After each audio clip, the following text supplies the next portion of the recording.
क्या आपको कभी सन्नाटों में सरगोशियां सुनाई देती हैं? क्या कभी अंधेरे में किसी के देखने का एहसास हुआ है? खुशामदीद राव वॉइस में। मैं हूं आपका मेजबान राव, जहां अंधेरों में छुपी कहानियां जुबान लेती हैं। इससे पहले कि हम आज रात की दहशत में कदम रखें, नीचे मौजूद सुर्ख बटन को दबाकर हमारी इस महफिल का हिस्सा बन जाएं।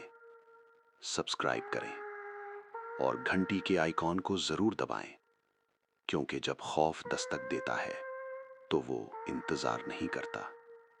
आइए अब कहानी शुरू करते हैं। आइए सुनते हैं खौफ और दहशत से भरपूर एक ट्रक ड्राइवर की वो कहानी जो उसकी जिंदगी का सबसे भयानक और नाकाबिले फरामोश वाकया बन गई।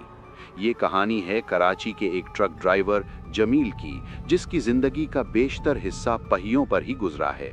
शहरों की रोशनियां, गांव की सादगी और तवील सुनसान शाहराहों की वहशत, ये सब उसकी जिंदगी का मामूल था।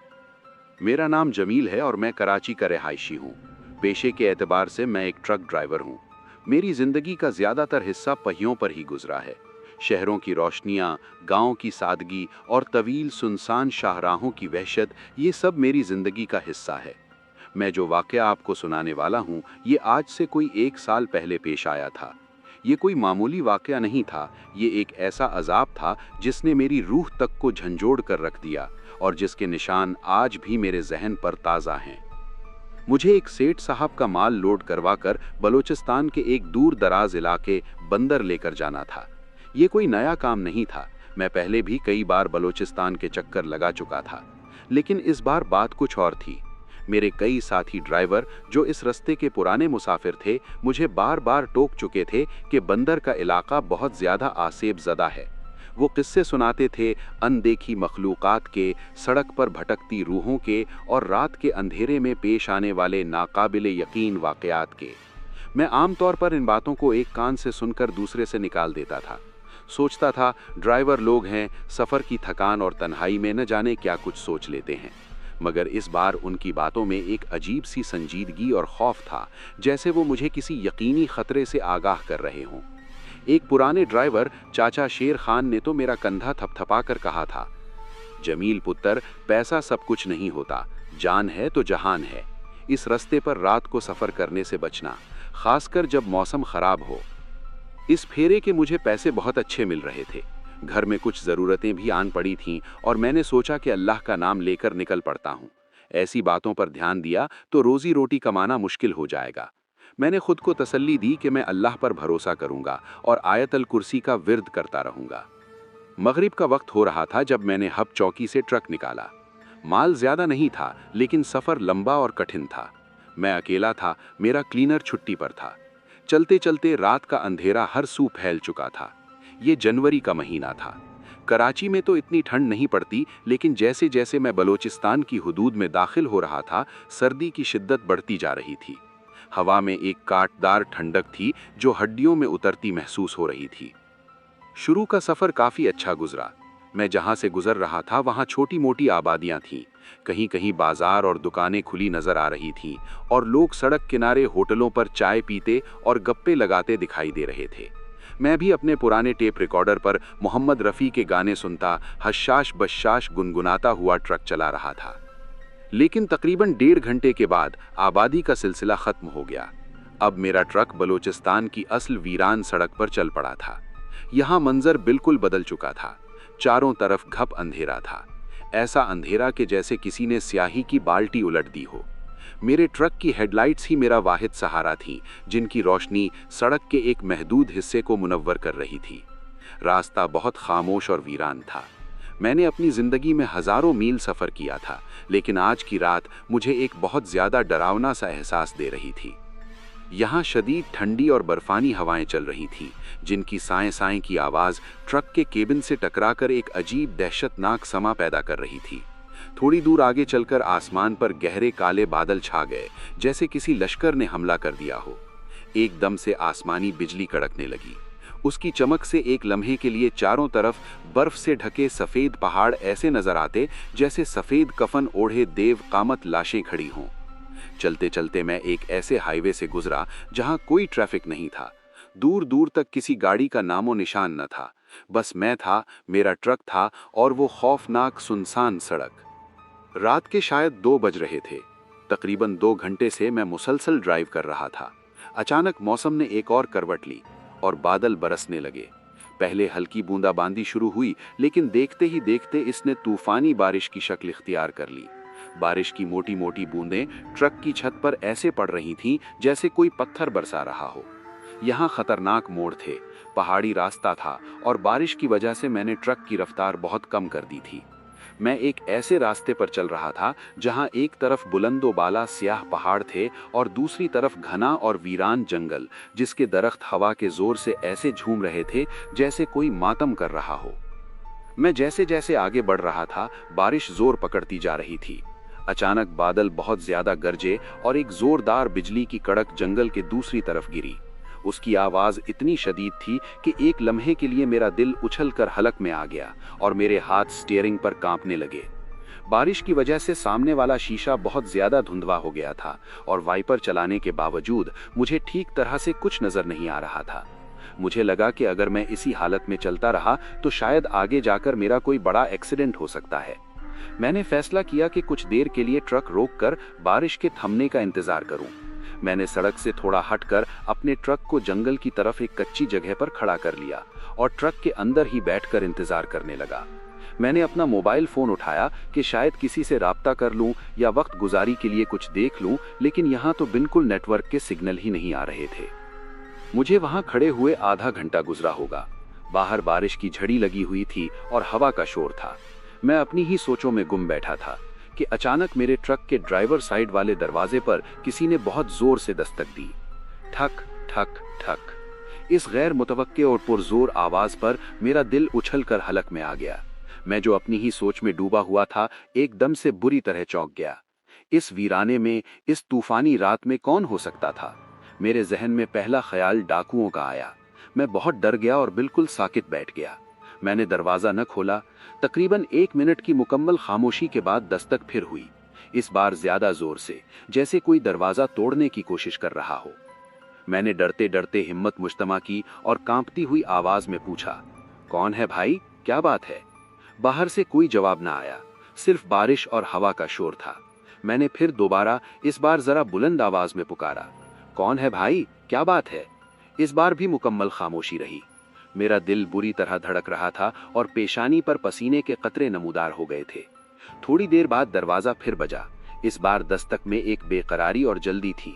मैंने दिल में आयतल कुर्सी का विर्द शुरू कर दिया और जो होगा देखा जाएगा सोचकर हिम्मत करके आहिस्ता से दरवाजे का लॉक खोला और उसे थोड़ा सा सरकाकर बाहर झांका। और जो मंजर मैंने देखा उसने मुझे हैरत में डाल दिया। दरवाजा खोलते ही जो मंजर मेरी आंखों के सामने था वो किसी भयानक ज़ौब से कम नहीं था। बारिश की तेज बौछार में मेरे सामने एक नौजवान खूबसूरत लड़की खड़ी थी। उसने मुकम्मल सफेद रंग का लिबास पहना हुआ था जो बारिश में भीगकर उसके जिस्म से चिपक गया था। उसने एक बड़ी सी सफेद चादर भी ओढ़ रखी थी जिससे उसने अपना आधा चेहरा छुपाया हुआ था, मगर उसकी बड़ी बड़ी स्याह आंखें अंधेरे में भी चमक रही थीं। उसकी हालत देखकर लग रहा था जैसे वो न जाने कब से इस तूफान में भटक रही हो। मैंने उसे देखा तो मेरा खौफ कुछ कम हुआ और उसकी जगह रहम और हैरत ने ले ली। मैंने उससे पूछा, कौन हो तुम और इतनी रात को इतनी तेज बारिश में इस सुनसान जगह पर क्या कर रही हो?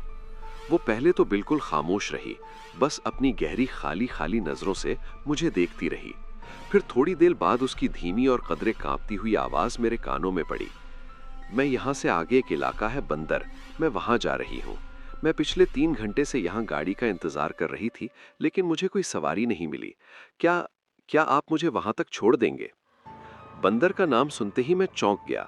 मेरे दिमाग में चचा शेर खान की बातें गूंजने लगीं। ये वही जगह थी जहां मुझे माल पहुंचाना था। एक लम्हे के लिए मेरे दिल में एक अनजाना सा खटका पैदा हुआ, लेकिन फिर इस लड़की की बेबसी और खराब हालत देखकर मेरा दिल पसीज गया। मैंने एहतराम से कहा, बहन, बारिश बहुत ज्यादा है, मैं खुद बारिश रुकने का इंतजार कर रहा हूँ। आप ट्रक में आकर बैठ जाएं, जैसे ही बारिश थमती है मैं आपको आपकी मंजिल पर छोड़ दूंगा। वो कुछ कहे बगैर धीरे से सर हिलाती है और फिर मेरे साथ ट्रक में आकर बैठ गई। उसके बैठते ही कैबिन का माहौल यकदम बदल गया। एक अजीब सी नाकाबिले बयान ठंडक और नमी का एहसास मेरे पूरे वजूद में सरायत कर गया। हालांकि मैंने हीटर चला रखा था, लेकिन मुझे ऐसे लगा जैसे किसी ने बर्फ की सिल मेरे पास रख दी हो। इतनी शदीद सर्दी में भी मुझे पसीने आने लगे और मेरा दम घुटने लगा। वो लड़की खामोशी से दूसरी तरफ खिड़की से बाहर अंधेरे में घूर रही थी। उसने अपने आप को चादर में इस तरह से लपेटा हुआ था कि उसके हाथ तक नजर नहीं आ रहे थे। उसकी ये पुरस्रार खामोशी मुझे बेचैन कर रही थी। मैं दिल ही दिल में सोच रहा था कि शायद ये कोई बलोची लड़की है और यहाँ के लोग बड़े बापर्दा और हयादार होते हैं, इसलिए वो बात करने से झिझक रही है। लेकिन मेरे जहन में ये सवाल बार बार आ रहा था कि जब मैं यहाँ आकर रुका था तब तो दूर दूर तक कोई नहीं था, फिर ये लड़की अचानक कहाँ से नमूदार हो गई। 15-20 मिनट की तवील और घुटनज़दा खामोशी के बाद मुझसे रहा नहीं गया। मैंने माहौल को बेहतर बनाने की नीयत से उससे बात करने की कोशिश की। मैंने पूछा, बहन, आप बंदर में कहाँ रहती हैं? आपके घर वाले परेशान हो रहे होंगे। वो मेरी तरफ देखे बगैर उसी तरह बाहर घूरते हुए बोली, मेरा शौहर मेरा इंतजार कर रहा होगा। मैंने बात बढ़ाने के लिए पूछा, अच्छा, वो क्या काम करते हैं? उसने एक लम्हे का तवक्कुफ किया और फिर एक ऐसी बात कही जिसने मेरे रोंगटे खड़े कर दिए। वो बोली, मेरा शौहर कब्रिस्तान में काम करता है। ये सुनकर मेरे हलक में कांटे चुभने लगे। मैंने घबराते हुए कहा, क्या मतलब? कब्रिस्तान में क्या काम करता है? मेरी बात सुनकर वो हंसने लगी। ये आम हंसी नहीं थी, ये एक सर्द, खोखली और बेजान हंसी थी जो रात की वहशत में मजीद इजाफा कर रही थी। मुझे उस पर शदीद गुस्सा आया कि भला इसमें हंसने वाली क्या बात है, लेकिन फिर वो खुद ही बोली, वो कब्रें पक्की करता है। ये सुनकर मैं चुप हो गया। मैंने सोचा शायद गोरकन होगा या कब्रों पर पत्थर लगाने का काम करता होगा। मैंने मजीद बात करना मुनासिब न समझा। अब बारिश तकरीबन रुक चुकी थी, सिर्फ हल्की फुल्की फुहार पड़ रही थी। मैंने जल्दी से अल्लाह का नाम लेकर ट्रक स्टार्ट करने की कोशिश की, लेकिन ट्रक स्टार्ट ही नहीं हुआ। मैंने कई बार चाबी घुमाई, लेकिन इंजन से कोई आवाज़ नहीं आई। मैं परेशान हो गया कि अभी तो बिल्कुल ठीक था, अब इसे क्या हो गया। मैं ट्रक से उतरकर बोनट खोलकर इंजन चेक करने लगा। हल्की फुल्की तारें हिलाईं, बैटरी के टर्मिनल साफ किए, कोई खास खराबी नजर नहीं आई। मैंने दोबारा ट्रक में बैठकर चाबी घुमाई तो इस बार ट्रक एक झटके के साथ स्टार्ट हो गया। मैंने शुक्र का सांस लिया। लेकिन हैरत की बात यह थी कि जैसे ही मैंने ट्रक को गियर में डालकर आगे बढ़ाया, मुझे महसूस हुआ कि मेरा ट्रक बहुत ज्यादा भारी हो गया है। ऐसा लग रहा था जैसे ट्रक पर कई टन इजाफी वजन लाद दिया गया हो। मैं एक्सेलरेटर पर जोर दे रहा था, लेकिन ट्रक बहुत सुस्त रफ्तारी से जैसे घिसट घिसट कर चल रहा था। मैंने कन अंखियों से उस लड़की की तरफ देखा। वो बिल्कुल खामोश और साकित बैठी हुई थी, एक ही पोजीशन में, जैसे कोई मूरत हो। इसी दौरान मेरे कंधों पर बहुत ज्यादा बोझ महसूस होने लगा। ऐसा लग रहा था जैसे मैंने अपने कंधों पर कोई बहुत भारी वजनी चीज उठाई हुई है। कंधों के साथ साथ मेरा पूरा जिस्म भारी हो रहा था। अब मुझे ट्रक चलाना बहुत ही मुश्किल लग रहा था। स्टीयरिंग घुमाने में भी दिक्कत हो रही थी। फिर तकरीबन आधे घंटे के सफर के बाद वो मुझे एक सुनसान मोड़ पर रुकने का कहती है। वो बोली, आप मुझे यहीं पर उतार दें। मैंने फौरन ट्रक रोक दिया। मैंने शीशे से बाहर देखा। वो लड़की जहां उतर रही थी वो कोई अजीब सी सुनसान जगह थी। वो एक खतरनाक मोड़ था जहां ना कोई आबादी थी, ना कोई घर, ना कोई रोशनी। मैंने गौर से देखा तो मुझे कुछ फासले पर एक पानी की नहर बहती नजर आई और उसके इर्द गिर्द झाड़ियां और दूसरी तरफ बड़े बड़े स्याह रंग के पहाड़ थे। मैंने हैरानी से पूछा, यहाँ तो कुछ भी नहीं है, आप कहाँ जाएंगी? वो बोली, मैं आगे चली जाऊंगी। वो लड़की मेरे ट्रक से उतरने लगी। जैसे ही उसने पांव नीचे रखा, कहीं से छन छन की आवाज आई। मैंने गौर किया तो ये आवाज कहीं और से नहीं बल्कि उसके पांव से आ रही थी। उसने अपने पांव में पाजेब पहनी हुई थी। मैं और भी ज्यादा हैरान हुआ क्योंकि जब वो मेरे ट्रक में सवार हुई थी तब ऐसी कोई आवाज नहीं आई थी। वो एकदम से ट्रक से उतर गई और आप यकीन मानिए, जैसे ही वो उतरी मेरा ट्रक एक झटके से ऊपर को उठा और बिल्कुल हल्का हो गया। मुझे ऐसा महसूस हुआ जैसे मेरे ट्रक से वाकई कई टन वजनी लोड उतर गया हो। वो लड़की उतरकर आगे चलने लगी। मैंने ट्रक स्टार्ट हालत में ही रखा और थोड़ा रुककर उसे देखने लगा कि आखिर ये लड़की इस वीराने में जाएगी कहाँ। वो लड़की चलते चलते उन पहाड़ों की तरफ बढ़ने लगी। फिर अचानक मैंने क्या देखा कि सामने जो पानी की नहर थी वो लड़की सीधा उस नहर के अंदर जाने लगी। मैं हैरान और परेशान ट्रक में बैठा ये सब कुछ देख रहा था। इतनी शदीद ठंड में वो लड़की पानी के अंदर जा रही थी। मैं दिल में कह रहा था कि ये लड़की पागल है क्या, इस सर्दी में कौन पानी में जाता है। और फिर मेरे देखते ही देखते वो लड़की पानी के अंदर चलते चलते गहराई में उतर गई और मुकम्मल तौर पर गायब हो गई। मेरी तो अब खौफ से बुरी हालत थी। जैसे ही वो गायब हुई मुझे किसी के हंसने की वही सर्द और खोखली आवाजें सुनाई देने लगी। इस बार वो आवाजें ज्यादा बुलंद और खौफनाक थीं। मैंने अपना ट्रक जल्दी से भगाया और तेज रफ्तारी से आगे बढ़ने लगा। मैं अभी इस सदमे से निकला ही नहीं था कि मुझे शदीद भूख का एहसास हुआ। थोड़ा आगे जाकर मुझे एक ढाबा नजर आया। मैंने ट्रक रोका और नीचे उतरा। मैंने ढाबे वाले से वॉशरूम का पूछा तो उसने ढाबे के पीछे की तरफ इशारा किया। वहां काफी अंधेरा था। मैं एक वॉशरूम में गया तो मुझे साथ वाले वॉशरूम से कुछ आवाजें सुनाई दी। ऐसा लगा जैसे कोई बड़बड़ा रहा हो। फिर अचानक वहां का बल्ब बुझ गया और अंधेरा छा गया। जैसे ही लाइट बंद हुई वो आवाजें तेज हो गईं। अब वो आवाज किसी के गर्राने जैसी लग रही थी। मैंने दीवार के साथ कान लगाकर सुना तो मुझे लगा जैसे कोई औरत बैन कर रही हो, रो रही हो। मैं बहुत ज्यादा डर गया। रात के इस पहर इस वीरान ढाबे के जनाना हिस्से में किसी औरत का क्या काम। मैं हिम्मत करके दरवाजा खोलकर बाहर निकला कि देखूं कौन है, तो वहां कोई नहीं था। दोनों साथ वाले वॉशरूम खाली और वीरान पड़े थे। मैं जल्दी से हाथ धोकर वापस आकर कुर्सी पर बैठ गया। खाना खाया, चाय पी, लेकिन मेरा ध्यान बार बार उसी लड़की और उन आवाजों की तरफ जा रहा था। मैंने ट्रक स्टार्ट करके जैसे ही सड़क पर डाला, थोड़ा आगे जाकर जो मैंने देखा उसने मेरे खून को खुश्क कर दिया। सड़क के बीचों बीच वही लड़की खड़ी थी। वो मुझे ट्रक रोकने का इशारा कर रही थी, लेकिन इस बार वो वैसी नहीं थी। उसके सफेद कपड़े अब मैले और चीथड़ों में तब्दील हो चुके थे। उसके लंबे काले बाल हवा में ऐसे लहरा रहे थे जैसे सैकड़ों सांप फन फैलाए हुए हों। और उसका चेहरा अब किसी इंसान का नहीं रहा था।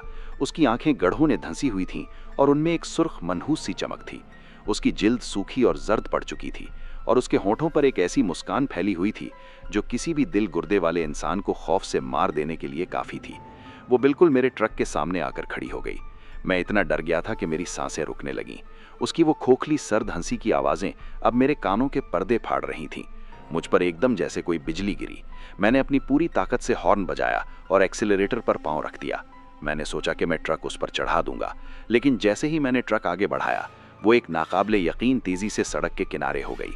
मैंने ट्रक को तेज रफ्तारी के साथ वहां से भगाने की कोशिश की, मगर उसकी हंसी मेरा पीछा कर रही थी। वो मेरे ट्रक के साथ साथ भाग रही थी। उसकी रफ्तार गैर इंसानी थी। मैं साइड वाले शीशे में देखता तो वो मेरे बराबर में भागती नजर आती। उसके बाल हवा में उड़ रहे थे और उसकी आंखें सीधे मुझ पर गड़ी हुई थीं। मेरा दिल इतनी तेजी से धड़क रहा था जैसे अभी सीना फाड़कर बाहर आ जाएगा। मैंने आंखें बंद करके जोर जोर से आयतुल कुर्सी और चारों कुल पढ़ना शुरू कर दिए। मेरी जबान लड़खड़ा रही थी, अल्फाज टूट रहे थे, लेकिन मैं पढ़ता रहा। उसकी हंसी की आवाजें मेरे कानों में गूंज रही थीं। ऐसा लग रहा था जैसे वो मेरे कैबिन के अंदर ही बैठकर हंस रही हो। कुछ देर बाद मुझे दूर कुछ रोशनियां नजर आईं। शायद कोई छोटी सी बस्ती या चेक पोस्ट थी। जैसे ही मेरा ट्रक इन रोशनियों के करीब पहुंचा, उसकी हंसी की आवाजें धीरे धीरे मध्यम पड़ने लगीं और फिर बिल्कुल बंद हो गईं। मैंने डरते डरते शीशे में देखा, वो अब वहां नहीं थी। मैं किसी न किसी तरह कांपते लरसते हुए अपनी मंजिल बंदर पहुंचा। जब मैंने ट्रक रोका और नीचे उतरने की कोशिश की तो मेरी टांगों में जान नहीं थी। मैं वहीं स्टीयरिंग पर सर रखकर फूट फूट कर रो पड़ा। वहां मौजूद मजदूरों ने जब मेरी हालत देखी तो वो मेरी तरफ दौड़े।